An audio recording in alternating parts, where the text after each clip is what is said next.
ఈరోజు చాలామంది చనిపోతున్నారు, భలే బాధ అనిపిస్తుంది. క్రైస్తవ కుటుంబాలను చెప్పుకునే వాళ్ళ పిల్లలు కూడా అకాల మరణాల పాలవుతున్నారు, అది బాధే కదా. క్రైస్తవ బిడ్డలు కూడా చాలామంది అప్పుల్లో ఉంటున్నారు, అది బాధే కదా. కారణం ఏమిటి? వారు దేవుని ఆలోచన ప్రకారం కాదు, వాళ్ళు ఆలోచన చేసి నేను ఇలా అనుకుంటున్నాను, నువ్వు ఇలా చేయి ప్రభా అని చెప్తున్నారు దేవునికి. ఇప్పుడు ఈ రోజుల్లో ప్రార్థన చేసేవాళ్ళు ఏమన్నారు తెలుసా? ప్రభా, నేను పలానా అబ్బాయిని ప్రేమించా, మా అమ్మ మా నాన్న ఊరుకోట్లా, నువ్వేం చేస్తావో నాకు తెలీదు, వాడితోనే నాకు పెళ్ళి చేయి అంటే వీళ్ళు ఏదనుకుంటున్నారో అది చేయమని చెప్తున్నారు. ఇప్పుడు దేవుడు నాయకుడా, వీళ్ళు నాయకులా? దేవుడు అంటాడు, పిచ్చిదానా, నా కూతురా, మా వంగారు తల్లి, నా చిట్టి తల్లి, వాడు మంచివాడు కాదమ్మా, అడు సన్నాసివాడమ్మా, నీకు వద్దమ్మా అని నాబోటి సేవకుల ద్వారా చెప్పిస్తాడు. వాళ్ళంటారు, అయ్యగారు నీ మాటలు నాకు చెప్పబాకు, నాకు ఆడే కావాలి. ఎందుకని? ఆడైతేనే రేపు ఎగిరెగిరి దొంతాడు, ఆడైతేనే నన్ను జుట్టు పట్టుకుని దొంతాడు. ఈ సంగతి పాపం ఈ అమ్మాయికి తెలీదు. ఒక్కొక్కడు అంటాడు, నేను ఒక అమ్మాయిని ప్రేమించా ప్రభువా, నీ సన్నిధికి నేను ఎన్ని సంవత్సరాల నుండి వస్తున్నానో, నిన్ను ఇందుకోసమే నమ్ముకున్నా. ఎందుకోసం? ప్రేమించిన అమ్మాయిని చేసుకోవటం కోసం నమ్మాడంటే వీడు. మరి ఆ అమ్మాయిని కాపురం చేయదురా, వద్దురా బాబు అంటాడు. వాడంటాడు, చచ్చిపోనన్నా చచ్చిపోతా కానీ ఆ అమ్మాయిని మాత్రం వదిలిపెట్టను. అంటే దాని అర్థం ఏమిటి? వీడు ఒక రకమైనటువంటి ఆలోచన చేసి నా ఆలోచన నువ్వు నెరవేర్చానంటారు. ఎప్పుడు కూడా మన ఆలోచన దేవునికి చెప్పకూడదు. ఆయన ఆలోచన మనం తీసుకుంటే మనం దీర్ఘాయుష్మంతులు అవుతాం. హల్లెలూయా. అందుకని అంటాడు, ఆయన ఆలోచనకర్త. మన ఆలోచనలు మాంసపు మెదడులో పుట్టిన ఆలోచనలు, మన ఆలోచనలో బలం ఉండదు. అందుకని ఆయన ఆలోచన ప్రకారం పెడితే, ఒకటి ఆస్తిపరులం అవుతాం, 2 ఎక్కువ కాలం బ్రతుకుతాం, 3 భూమి మీద సుఖంగా జీవిస్తాం, దీర్ఘాయుష్మంతులం అవుతాం. అందుకని ప్రతి మనిషి దేవుని మాటే వినాలి. ఈ యొక్క తల్లిగారి పేరు సువార్త, వెంకటరెడ్డి పాలెం నుంచి రావడం జరిగింది. నా భర్త పేరు సీమోను. ఆయనకి మెదడులో నరాలు చిట్లి విపరీతమైనటువంటి నొప్పితో బాధపడుతూ ఉండేవారు. అలాంటి పరిస్థితుల్లో ఎంతో తగ్గటం కొరకు మెడిసిన్ యూజ్ చేశారు, కానీ ప్రయోజనం లేదు. తన భర్తను బాగు చేయమని ఎన్నో ప్రార్థనలు చేసుకుంది. వీరికి ఎవరో చెప్పారట, ఎవరో చెప్పిన మాటను బట్టి యెరూషలేము శాలకి తన భర్తను తీసుకుని రావటం జరిగింది. నేను ఒక తీర్మానం చేసుకున్నాను, పొట్టేలు కొరకు 10,000 ఇస్తారని తీర్మానం చేసుకుని వెళ్ళాను.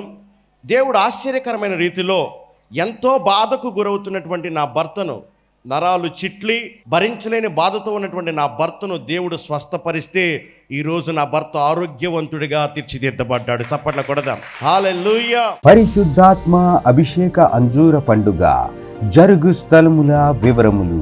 ఏలూరులో ఏప్రిల్ 30వ తేదీ గురువారం ఉదయం 8 గంటల నుండి జరుగును. స్థలం Shubhalekha convention, Kandrikagudem centre, Chintalapudi road, Eluru. మీరు చూస్తున్నటువంటి చెల్లి పేరు ప్రమీళ. వీరు కొదంగోలు నుంచి రావడం జరిగింది. 8 నెలల నుండి విపరీతమైనటువంటి ఓవర్ బ్లీడింగ్తో బాధపడుతున్నాను. అలాంటి సమయంలో బంధువులు చెప్పగా యెరూషలేము స్వస్థశాలకు నేను రావడం జరిగింది. ఆరాధన సమయంలో ఇక్కడ మందిర పనులు జరుగుతున్నప్పుడు నేను కూడా మందిర పనుల్లో పాలు పంపులు పొందాను. ఎప్పుడైతే నేను మందిర పనులలో పాలు పంపులు పొందానో 8వ నెల నుండి నా యొక్క అనారోగ్యం, ఓవర్ బ్లీడింగ్ అనేటువంటి సమస్య, ఆ బలహీనత నుంచి విడుదల పొందుకున్నాను. ఇప్పుడు నేను ఆరోగ్యవంతురాలుగా ఉన్నాను, సాక్షి చెప్తున్నారు. చప్పట్లు కొడదాం. హల్లెలూయా. పరిశుద్ధాత్మ అభిషేక అంజూర పండుగ జరుగు స్థలముల వివరములు. విజయవాడలో మే నెల 4వ తేదీ సోమవారం ఉదయం 8 గంటల నుండి జరుగును. స్థలం హనుమంతరాయ గ్రంథాలయం, ఏలూరు లాకుల సెంటర్, గాంధీనగర్, విజయవాడ. హైదరాబాద్లో మే నెల 5వ తేదీ మంగళవారం ఉదయం 8 గంటల నుండి జరుగును. స్థలం Saint Thomas Tamil church ground, Alpha hotel వెనుక, Secunderabad railway station road, Secunderabad. ఖమ్మంలో మే నెల 6వ తేదీ బుధవారం ఉదయం 8 గంటల నుండి జరుగును. స్థలం మంచికంటి భవన్, సిపిఎం ఆఫీస్ ప్రక్కన, ఎన్ఎస్టి రోడ్, ఖమ్మం. రేపల్లెలో మే నెల 7వ తేదీ గురువారం ఉదయం 8 గంటల నుండి జరుగును. స్థలం Veeravalli Kotaiah function hall, Uppudi road, Bapatla జిల్లా, రేపల్లె. ఆత్మకూరులో మే నెల 7వ తేదీ గురువారం ఉదయం 8 గంటల నుండి జరుగును. స్థలం డైమండ్ ఫంక్షన్ హాల్, బస్టాండుకు దగ్గరలో, నంద్యాల టర్నింగ్ వద్ద, ఆత్మకూరు. అడ్డాడలో మే నెల 10వ తేదీ ఆదివారం ఉదయం 9 గంటల నుండి జరుగును.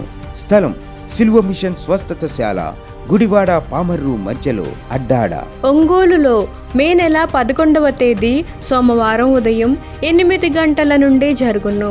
స్థలం కాపు కళ్యాణ మండపం, బస్టాండు దగ్గర, ఒంగోలు. నెల్లూరులో మే నెల 12వ తేదీ మంగళవారం ఉదయం 8 గంటల నుండి జరుగును. స్థలం జిపిఆర్ గ్రాండ్, ముత్తుకూరు గేటు దగ్గర, మినీ బైపాస్ రోడ్, నెల్లూరు. నంద్యాలలో మే నెల 13వ తేదీ బుధవారం ఉదయం 8 గంటల నుండి జరుగును. స్థలం JK function hall, Saleem Nagar, municipal office దగ్గర, నంద్యాల. కర్నూలులో మే నెల 14వ తేదీ గురువారం ఉదయం 8 గంటల నుండి జరుగును.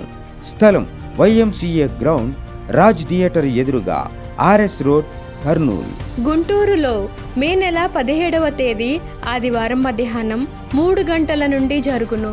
స్థలం LEM high school ground, lodge centre, Brodipet, Guntur. తాడేపల్లి గూడెంలో మే నెల 18వ తేదీ సోమవారం ఉదయం 8 గంటల నుండి జరుగును. స్థలం Renuka function hall, flyover bridge ఎదురుగా, కొండయ్య చెరువు రోడ్, కడగట్ల, తాడేపల్లి గూడెం. వైజాగ్లో మే నెల 19వ తేదీ మంగళవారం ఉదయం 8 గంటల నుండి జరుగును. స్థలం సుబ్బలక్ష్మి కళ్యాణ మండపం, శ్రీకన్య థియేటర్ ఎదురుగా, railway new colony, Subbalakshmi Nagar. కాకినాడలో మే నెల 20వ తేదీ బుధవారం ఉదయం 8 గంటల నుండి జరుగును. స్థలం universal community hall, Gandhinagar, Mohammed Ali street, Kakinada.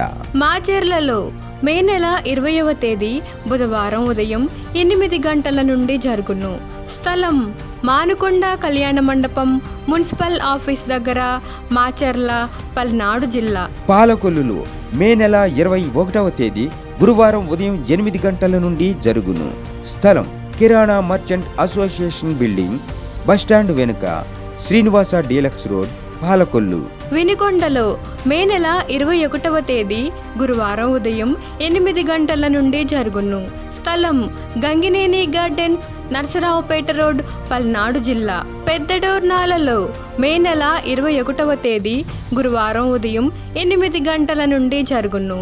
స్థలం కల్వరి స్వస్థతశాల, పోస్టాఫీస్ వెనుక, కర్నూలు రోడ్, పెద్దడోర్నాల.